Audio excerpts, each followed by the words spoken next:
हिंदी के कवि, देशभक्त और संसद सदस्य रामधारी सिंह दिनकर भारतीय इतिहास में राष्ट्रीय कवि के रूप में जाने जाते हैं। दिनकर जी लोगों के दुख दर्द को सहज ही महसूस करने वाले कवि थे, इसलिए शायद उन्हें राष्ट्रीय कवि और जन जन कवि का दर्जा दिया गया है। दिनकर जी के व्यक्तित्व और कृतित्व पर और अधिक विस्तार से जानकारी देने के लिए हमारे साथ हैं अनिता रश्मि जी, ये साहित्यकार हैं, और डॉक्टर किरण तिवारी जी हैं, ये रांची विमेंस कॉलेज में हिंदी विभाग की सहायक प्रोफेसर हैं। आप दोनों का हमारे कार्यक्रम में बहुत स्वागत है। किरण जी, मैं सबसे पहले आपसे जानना चाहूँगी कि दिनकर जी के व्यक्तित्व की ऐसी कौन सी विशेषता है जो उन्हें राष्ट्रीय कवि का दर्जा देती है? जी, दिनकर को अगर हम पढ़ें, दिनकर को जानें, तो सबसे पहले हम देखेंगे कि उनके जितने भी काव्य हैं, जो कुछ भी उन्होंने रचा है, उसकी मूल भूमि ही राष्ट्रीयता है या फिर राष्ट्रवाद है, उसकी मूल भूमि। इसके अलावा दिनकर के काव्य में जो उनका जो ओज गुण है, जो उनका विद्रोह की प्रवृत्ति है जो उनके काव्य में, ये उन्हें जनता के बहुत नज़दीक ले आती है और जनता हर समय उनके काव्य को पढ़कर जनता के दिमाग में ये बातें आती हैं कि ये हमारे राष्ट्र कवि हैं।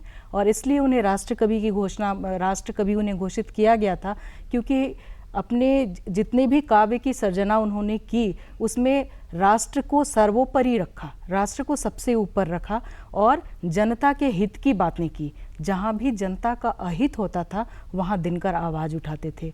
वो ये नहीं देखते थे कि हम किसके विरुद्ध आवाज़ उठा रहे हैं, ऐसी आवाज़ उठाने से हमारा अहित भी हो सकता है, इस विषय में दिनकर ज़्यादा नहीं सोचते थे। वो सिर्फ जनता के कवि थे, जन कवि थे, और यही जन कवि वाली विशेषता उन्हें राष्ट्र कवि बनाती है। जी रश्मि जी, उनकी रचनाओं में ऐसी कौन सी विशेषता है कि जो लोग बरबर से उनकी ओर आकर्षित होते हैं और बार बार उनको पढ़ना चाहते हैं? दिनकर जी न केवल राष्ट्र कवि थे, वीरता की बात करते थे, ओज की बात करते थे, बल्कि वो जनता की बात करते थे। आम लोगों की समस्याएं उनकी रचनाओं में मूल स्वर उसका भी है। साथ में उन्होंने कई स्थापनाएं की, नई स्थापनाएं की, पौराणिक चीज़ों से बातें उठा के, वैदिक ज़माने की चीज़ों से बातें उठा करके उन्होंने आज के संदर्भ में, खासकर जब वो लिख रहे थे उस समय के संदर्भ में, नई स्थापना दी है। जी, वे सीधे, कहना चाहिए, पाठकों से संबंध बना लेते थे अपनी रचनाओं के माध्यम से, क्योंकि वो प्रेरणा देते थे, वो प्रेरक रचना करते थे। तो उनकी रचनाओं में जो मिथक है, जो पौराणिक बातें हैं, जो हमारे धर्म अध्यात्म की बातें हैं, उसका जो नई कहिए कि उन्होंने परिकल्पना की और उस ढंग से उन्होंने प्रस्तुत किया कि पाठक उससे जुड़ सके। तो ये उनकी रचना। तो जैसे मैं जानना चाहूँगी कि उनको, दिनकर जी को स्वतंत्रता के पहले एक विद्रोही कवि के रूप में जाना जाता था, लेकिन स्वतंत्रता के बाद वे राष्ट्र कवि हो गए। तो ऐसे उनकी रचनाओं में क्या देखने को मिला कि विद्रोह से सीधे शांति की ओर आ गए वो? देखिए, विद्रोह तो स्वाभाविक है। जो भी उस समय कवि थे, लेखक थे, या आम व्यक्ति थे, या जरा भी चिंतनशील व्यक्ति था, वो स्वतंत्रता का विरोध तो करता ही था। और जो बहुत संयम के साथ, मीठे ढंग से भी बात करता था, तो उस समय लोग उसे या तो विद्रोही कह देते थे, बल्कि हमारे शहीदों को या हमारे क्रांतिकारियों को लोग डाकू तक कह दिया करते थे। तो उस समय उनका कहने का कारण वही था, विद्रोह। थोड़ा भी कुछ जन जन की बात कर रहे हैं, अपने भारतीय लोगों की बात कर रहे हैं, जो गलत बातें हैं उसका विरोध कर रहे हैं, तो विद्रोही कहे गए। राष्ट्र कवि वो चूंकि राष्ट्र की बातें करते रहे, राष्ट्र के हित की बातें करते रहे, और उसको उन्होंने जन जन तक पहुंचाने की कोशिश की। उनके महान ग्रंथ, बृहद ग्रंथ, उनके अध्ययनशीलता का तो प्रमाण है ही। और चूंकि वो राष्ट्र की ही बात कर रहे हैं, तो ऐसे कवि को हम राष्ट्र कवि नहीं कहेंगे जो जन जन को उद्वेलित कर पा रहा है, जागृत कर पा रहा है, उनकी सुप्तावस्था से बाहर निकाल पा रहा है। तो फिर और इसीलिए उन्हें राष्ट्रीय कवि का दर्जा दिया गया स्वतंत्रता के बाद। जी जी। किरण जी, जैसे कि मैंने कहा कि दिनकर जी संसद के सदस्य थे, तो लेकिन वे सत्ता के करीब थे, लेकिन फिर भी सत्ता के करीब होने के बावजूद वे जन जन के कवि थे। तो इसके पीछे क्या कारण? इसके पीछे कारण ये है राखी जी कि जब जनता संसद में अपने प्रतिनिधियों को चुनकर भेजती है, तो उसके मन में एक उम्मीदें होती हैं। वह कुछ सोचकर चयन करती है अपने जनप्रतिनिधि का, और सत्ता में जाने के बाद वही जनप्रतिनिधि जब जो इनकी उम्मीदें हैं उस पर वो खरा नहीं उतरते, तो जनता आक्रोशित होती है। चूँकि दिनकर जन कवि थे, इसलिए जनता के मन की बात वो बहुत अच्छे से समझते थे। वो भी बहुत संघर्ष और गरीबी से ऊपर उठे थे दिनकर जो हैं। तो जनता के संघर्ष में अपना स्वर मिला देना दिनकर का मुख्य उद्देश्य था। चाहे इनकी आप रचनाओं को देखें या फिर सरकार में रहते हुए आप इनके कार्य को देखें, कभी भी दिनकर ने सिर्फ अपने हित की बात नहीं की। कभी भी उन्हें ऐसा नहीं लगा कि चलो अब तो मैं आ गया, राज्यसभा का सदस्य हो गया, मैं बहुत ऊपर उठ चुका हूँ, जनता मुझसे बहुत दूर है, ऐसी भावना दिनकर के मन में कभी नहीं आई। दिनकर हमेशा जो है वो कभी भी उन्हें शोषितों के, उत्पीड़ितों की बातों को वो हमेशा सामने रखते थे। कोई भी वंचित हो, शोषित हो, इसलिए तो कहते हैं कि सिंहासन खाली करो कि जनता आती है। फिर वो कहते हैं कि दूध दूध ओ वत्स तुम्हारा दूध खोजने हम जाते हैं, हटो व्योम की मेघपंथ से स्वर्ग लूटने हम आते हैं। तो दिनकर की ये पंक्तियाँ इस बात की गवाह हैं कि उन्होंने ताउम्र जनता के लिए लिखा, जनता के लिए जिया, और इसके लिए अगर उन्हें संसद में अपने जिन्होंने चुनकर उन्हें राज्यसभा में भेजा था, उनसे भी अगर उन्हें विरोध करने की नौबत आए तो वो पीछे नहीं हटते थे इस बात से। जी, जैसे भी आपने बोला कि उनकी लेखनी हमेशा शोषित उपेक्षितों पर चली। बिल्कुल। तो इसके कोई खास कारण थे या फिर उनको लगता था कि इनके दुख दर्द को राष्ट्र के सामने लाया जाए ताकि ये भी और लोगों की तरह अपनी जिंदगी बसर कर सके? बिल्कुल बिल्कुल, इसके कारण यही थे राखी जी कि वो बिहार से थे, रामधारी सिंह दिनकर जी। उन्होंने बहुत नज़दीक से शोषितों और उत्पीड़ितों की पीड़ा देखी थी, किस तरह से वो वंचित हो जा रहे हैं, किस तरह से उन्हें जो मिलना चाहिए, यानी वो साम्यवाद के समर्थक थे। उन्हें हमेशा लगता था दिनकर को कि एक समानता होनी चाहिए। ऐसा नहीं हो कि कोई बहुत अमीर और अमीर होता जाए और जो गरीब हैं वो और गरीब होते जाएं, कुचले जाएं। ऐसा नहीं होना चाहिए, सबको समानता का अधिकार मिलना चाहिए। इसलिए उन्होंने लिखा भी है कि सुख का समभाग होना चाहिए सबके जीवन में। तो ये समभाग कैसे मिले लोगों को, इस संभाग की प्राप्ति सबको हो, इसके लिए कहीं भी उन्हें लड़ना पड़े तो वो पीछे नहीं हटते थे दिनकर जी। कहा भी जाता है काल के चारण, युग के चारण, ना कि सत्ता के चारण। बिल्कुल, तो ये भी ये चीजें उनको औरों से अलग करती है, राष्ट्र कवि का दर्जा मिला। तो जैसे दिनकर जी की रचना जो रश्मि रथी है, सामाजिक बुराइयां भी वे बहुत अपने लिखने के माध्यम से लोगों के समकक्ष रखते थे। तो इसमें उन्होंने कर्ण के माध्यम से जाति प्रथा पे सवाल खड़े किए हैं। तो इसे आप कैसे देखती हैं?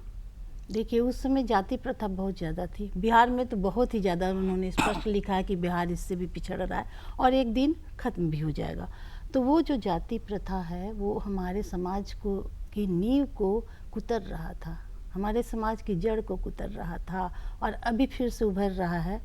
तो वो इस बात को मैं इस तरह से देखती हूँ कि इसे दूर होना ही चाहिए उस समय भी, और उन्होंने उसी समय उसके आगामी भविष्य को देख लिया था, आगत को देख लिया था कि ये हमारे समाज को तोड़ कर रख देगा, मनुष्यता को ख़त्म करेगा, मानवता को ख़त्म करेगा, जातिवाद के कारण समानता नहीं होगी।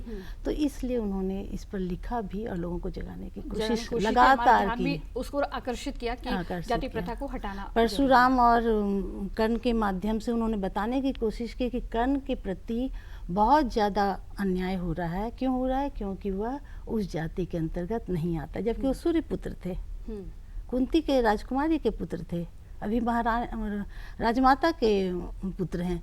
लेकिन वहाँ वो बता रहे हैं कि सिर्फ जातिवाद के कारण उसका वो मान नहीं बढ़ा, उसकी वीरता उपेक्षा हुई, उनकी वीरता को भी लोगों ने नजरअंदाज करने की कोशिश अर्जुन की वीरता को महत्व दिया, नजरअंदाज करने की कोशिश। दिनकर को ऐसा लगता था कि कौशल जो है ना कहीं कौशल जो है वो उसकी पूछ होनी चाहिए।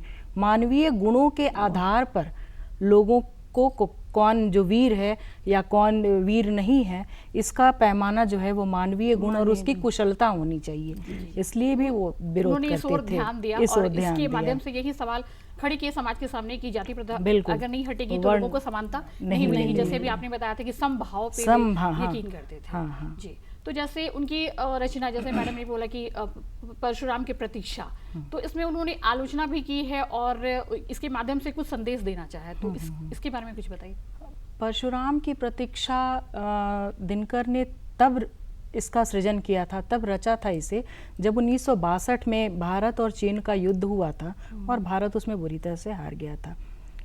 इसके पीछे लिखने जो ये कविताएं लिखी दिनकर ने, ये पंक्तियां लिखी परशुराम की प्रतीक्षा में, ये इस खंड काव्य की रचना की, तो कहीं ना कहीं जो युद्ध की समस्या है, और इसके पीछे कुरुक्षेत्र भी दिनकर ने लिखा था, वहाँ भी युद्ध की समस्या थी, परशुराम की प्रतीक्षा में भी युद्ध की समस्या है, लेकिन दिनकर के मन में हमेशा ये लगता रहा, एक आक्रोश था कि हमारे वीर सैनिक जो सरहद पर लड़ रहे हैं वो बहुत सुयोग्य हैं, उनमें इतनी क्षमता है कि वो पलक झपकते जो है अपने दुश्मन का सफाया कर सके, लेकिन उनके हाथ कहीं ना कहीं हमारी सरकारी नीतियों के कारण बंधे हुए हैं। और जब उनका हाथ बंधा हुआ है तो सारे कौशल रहने के बावजूद, सारे अस्त्र शस्त्र से सुसज्जित रहने के बावजूद, मतलब क्षमतावान होते हुए भी वो अपने प्राण वहाँ पर दे रहे हैं, प्राण त्याग दे रहे हैं, शहीद का दर्जा पा रहे हैं। तो जितने भी सैनिक हैं, उनके जो परिवार हैं, हमारा जो समाज है, हमारा पूरा देश है, वो इस बात से बहुत आक्रोशित है कि क्यों बार बार हार का मुंह देखना पड़ रहा है, इसके पीछे आखिर कौन सी नीति है, युद्ध की वो कौन सी नीति है जिसके कारण हम हार जा रहे हैं। तो ये अहिंसा और शांति के पथ पर चलकर युद्ध जीतने की बात जो हमारे नेतागण करते हैं, हमारी सरकार, जो भी सरकार रही हो सत्ता में, मैं किसी एक सरकार की बात नहीं कर रही, जो भी रहा हो, वो अगर इस तरह की बातें करता है कि भाई अहिंसा का मार्ग अपनाओ, शांति का मार्ग अपनाओ, तो ये एक अलग बात हुई जो हमारे गांधी जी भी कहते थे, तो ये सही है। लेकिन परशुराम दिनकर इसके पक्ष में नहीं है। उन्हें कहते हैं कि हमें परशुराम की तरह शस्त्र उठाना ही होगा, यदि हम ऐसा नहीं करते हैं तो हम बार बार हार का मुंह देखेंगे और हमारी जनता जो है इसी तरह से मारी जाएगी, और जनता का विश्वास जो है वो उठता जाएगा कि भाई हम सारे क्षमताओं से पूर्ण होते हुए भी बार बार युद्ध हार रहे हैं। उन्होंने एक और बात कही थी कि जब जब राजनीति गिरती है तो साहित्य उसे संभालता है जी। तो इस पर आपके क्या विचार है? वो मैडम, जब कवि सम्मेलन दिल्ली में हो रहा था तो उस वक्त कवि सम्मेलन में नेहरू जी भी थे, शामिल हुए थे, और दिनकर जी भी जा रहे थे। सीढ़ियों पर नेहरू जी के कदम लड़खड़ा गए और दिनकर ने उन्हें थाम लिया। नेहरू जी ने उन्हें धन्यवाद कहा तो कहा धन्यवाद की आवश्यकता नहीं है, जब जब राजनीति लड़खड़ाती है तो सत्ता उन्हें संभालती है, साहित्य उन्हें संभालता है। तो कहने का तात्पर्य ये है कि आप स्वतंत्रता से पूर्व भी देख लीजिए, स्वतंत्रता से पूर्व भी हमारे वो साहित्यकार ही थे, चाहे आप मैथिली शरण गुप्त को लीजिए, चाहे निराला को लीजिए अगर आप पहले जाते हैं तो, या फिर दिनकर की रचनाओं को लीजिए, आप निराला के जागो फिर एक बार को लीजिए, या दिनकर की तो जितनी भी रचनाएं हैं उसमें राष्ट्रीय भावना, राष्ट्रीयता इतनी कूट कूट कर भरी हुई है कि हमारी जनता जो है वो उद्वेलित हो जाती है, और वो जनता को उद्वेलित करने का ही समय था कि तुम जागो और अपने देश के लिए लड़ो। तो साहित्य संभालती है राजनीति को, यानी राजनीति को पदच्युत नहीं होने देती, ये बिल्कुल सही है। जन कवि के रूप में दिनकर ने जो कहा है ये बिल्कुल, वो कलम के माध्यम से जीत हासिल करने का मादा जो है वो साहित्य देता है और राजनीति उसी का अनुसरण करती है। जी रश्मि जी, संस्कृति के 4 अध्याय जो दिनकर की रचना है जिसके लिए उन्हें साहित्य अकादमी पुरस्कार भी मिला है, तो इसके बारे में कुछ बताया और इसके जरिए उन्होंने भारत के लोगों के लिए और भारत को क्या संदेश दिया है? देखिए, उनकी गद्य रचना है, ये बृहद गद्य रचना। ये ग्रंथ संस्कृति पे है, धर्म पे है, अध्यात्म पे है और हमारे पौराणिक पात्रों पे है। हमारे जो भारतवर्ष में उन्होंने आर्य समाज की भी चर्चा की है, इसमें ब्रह्म समाज की भी की है, महात्मा गांधी की भी की है, बहुत पहले वैदिक काल के धर्म अध्यात्म की बात की है। उन्होंने बताया कि 4 खंडों में जो विभाजित किया गया है, इसके खंड जो हैं वो अलग अलग समय में, चाहे वो भारत के अपने सनातन धर्म हो, हिंदू धर्म हो, उस पे चर्चा हो, या फिर बौद्ध धर्म के बाद जो परिवर्तन हुआ उस पे चर्चा है, और बाद में, बहुत बाद में, जो बाहरी आक्रमण के बाद इस्लाम आने के बाद या यूरोपीय संस्थाओं के आने के बाद जो परिवर्तन हुआ धार्मिक सांस्कृतिक, उसकी चर्चा है। और इसमें उन्होंने धर्म की स्थापना को अलग ढंग से, आलोचकीय ढंग से बताने की कोशिश की है। और इस ग्रंथ में उन्होंने बताया है कि किस तरह से विभिन्न लोगों के आक्रमण के कारण या आने के कारण, विभिन्न धर्मावलंबियों के कारण क्या हुआ, हमारे भाषा, संस्कृति, रहन सहन सब कुछ पे फर्क पड़ा है। तो इन्हें विभिन्न तरह के प्रकरणों में बांट करके, चारों खंड के फिर अलग अलग अंश हैं, उनमें बांट करके उन्होंने दयानंद सरस्वती को भी लाया है, राजा राम मोहन राय जी को भी, उनकी सुधारवादी प्रवृत्तियों को भी प्रस्तुत किया है। और हमारे सांस्कृतिक विरासत के साथ साथ क्या उनके साथ हो रहा है, ये एक गहन अध्ययन से निकला हुआ गंभीर, विविधता में एकता का संदेश भी दिया कि इतनी सारी संस्कृति आती गई और हम अपनाते गए, हम अपनाते चले गए जी। और उनकी जो रचना है रश्मि रथी, उसमें उन्होंने प्रकृति का बहुत अच्छा चित्रण किया है, जो छायावादी कवियों या उस दौर के समकक्ष है। तो इसे आप कैसे देखती हैं?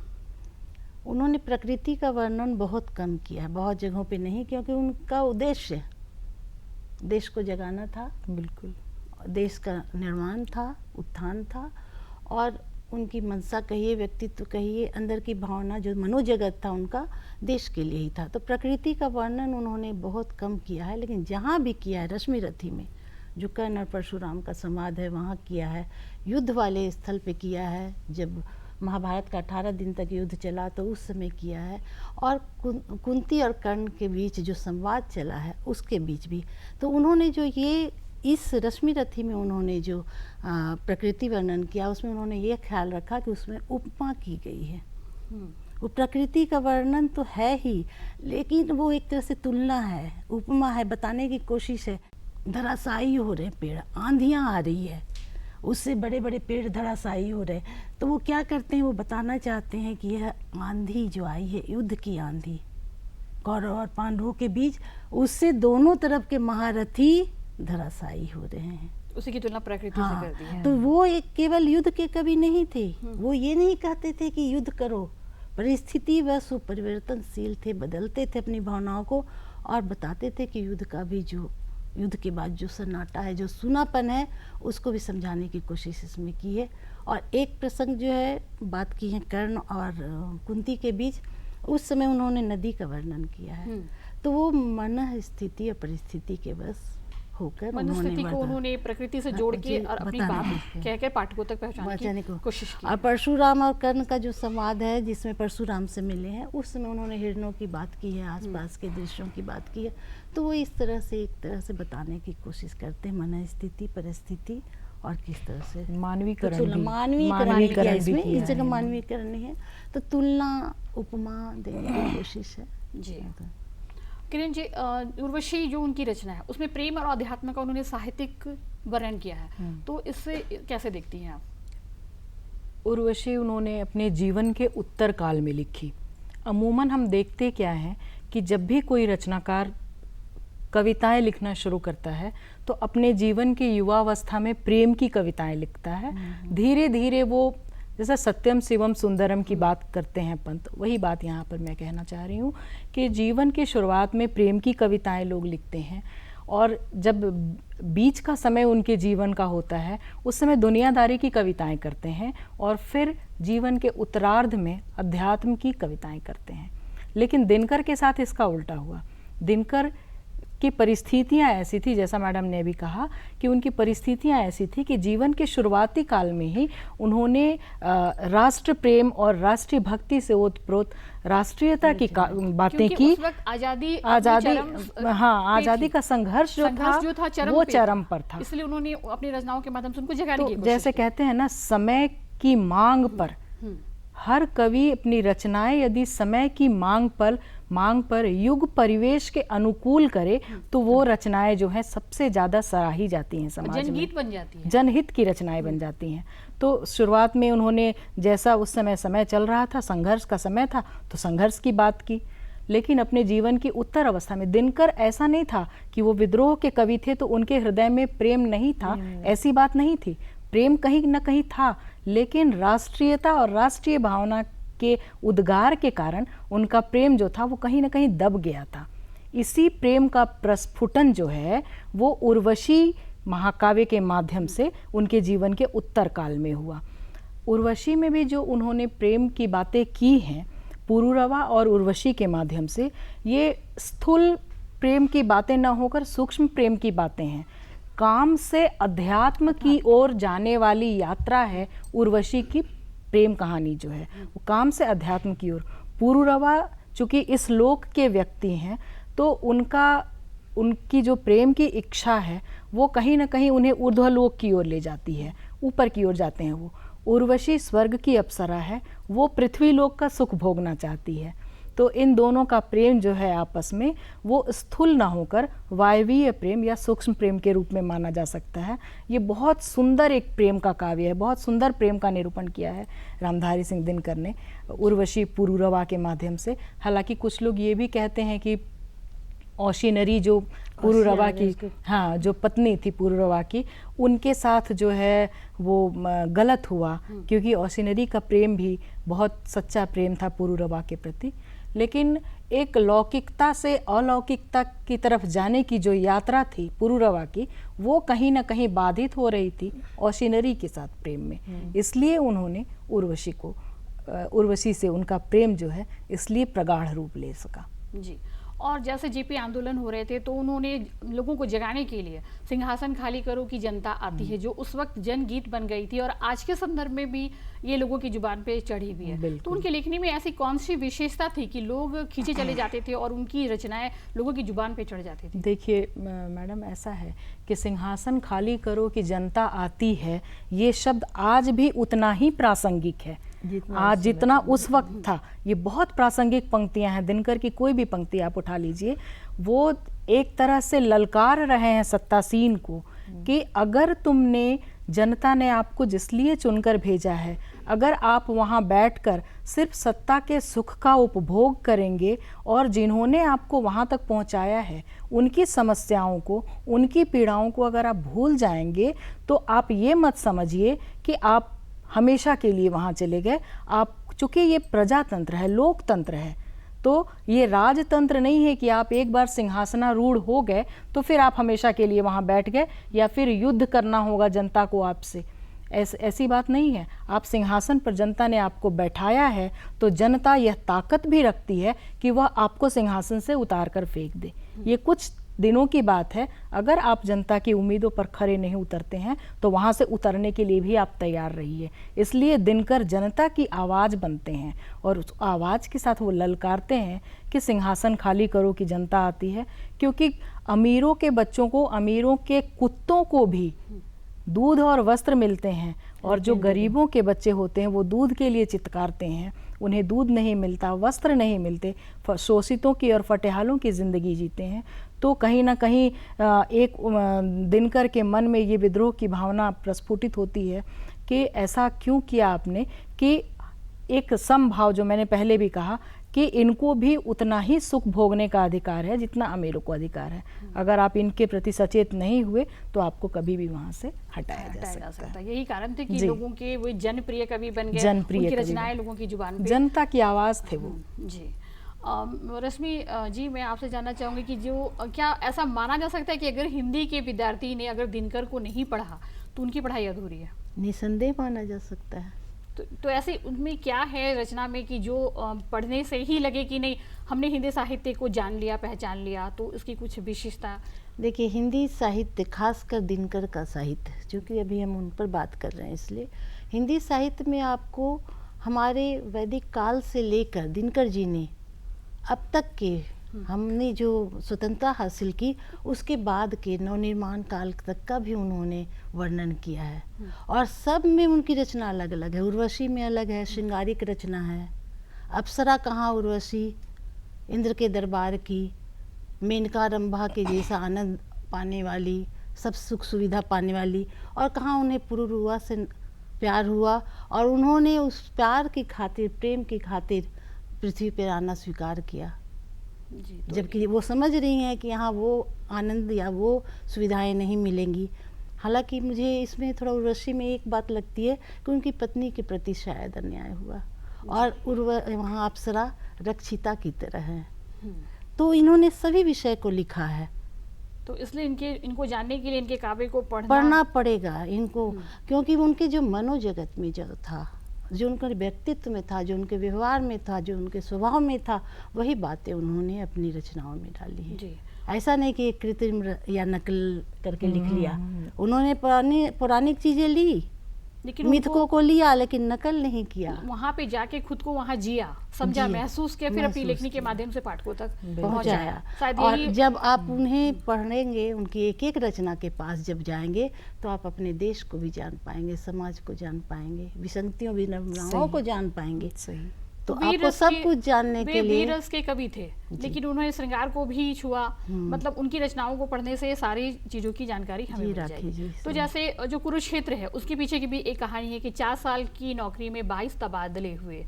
तो उन्होंने उस बीच उनको सकारात्मक लेते हुए महाकाव्य कुरुक्षेत्र की रचना की। तो इसे आप कैसे देखते हैं? देखिए, जिस समय वो, ये स्वतंत्रता की बात है, उस समय वो जब राज्यसभा में थे, 22 तबादले हुए, क्योंकि वो देश की बात करते थे और वो सत्ता को पसंद नहीं आ सकता, आम जन की बात करते थे।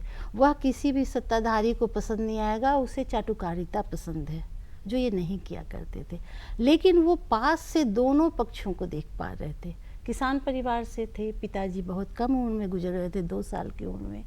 तो उन्होंने पास से बहुत अभावों को भी देखा था, किसान के जीवन को देखा था, आम जन को देखा था, बिहार जैसे पिछड़े राज्य की हर स्थितियों को देखा था।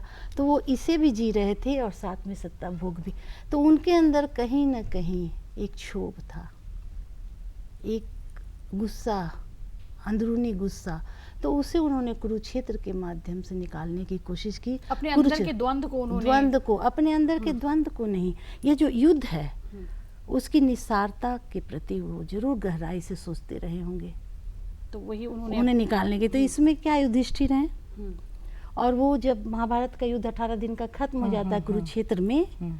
तो वो वहाँ बैठ करके शवों की गिनती के लिए एक तरह से बैठे हुए हैं, उसी को और उन्होंने सिर्फ लिखा है। 100 कौरव मारे जा चुके हैं पुत्र, केवल पिता और माता बची हैं, हम्म, धृतराष्ट्र और गांधारी, गांधारी। इसलिए कि उनका अंत्येष्टि करना है।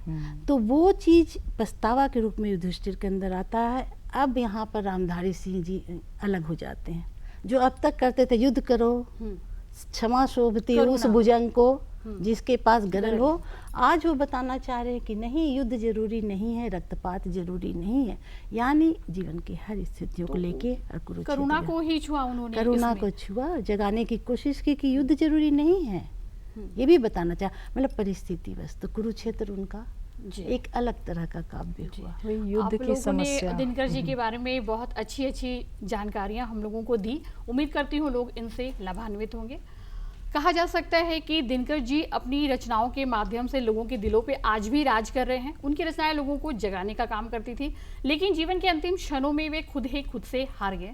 कार्यक्रम में बस इतना ही। आगे के कार्यक्रमों के लिए बने रहे आप दूरदर्शन के साथ, और दीजिए मुझे इजाजत। नमस्कार। जी नमस्कार, जोहार।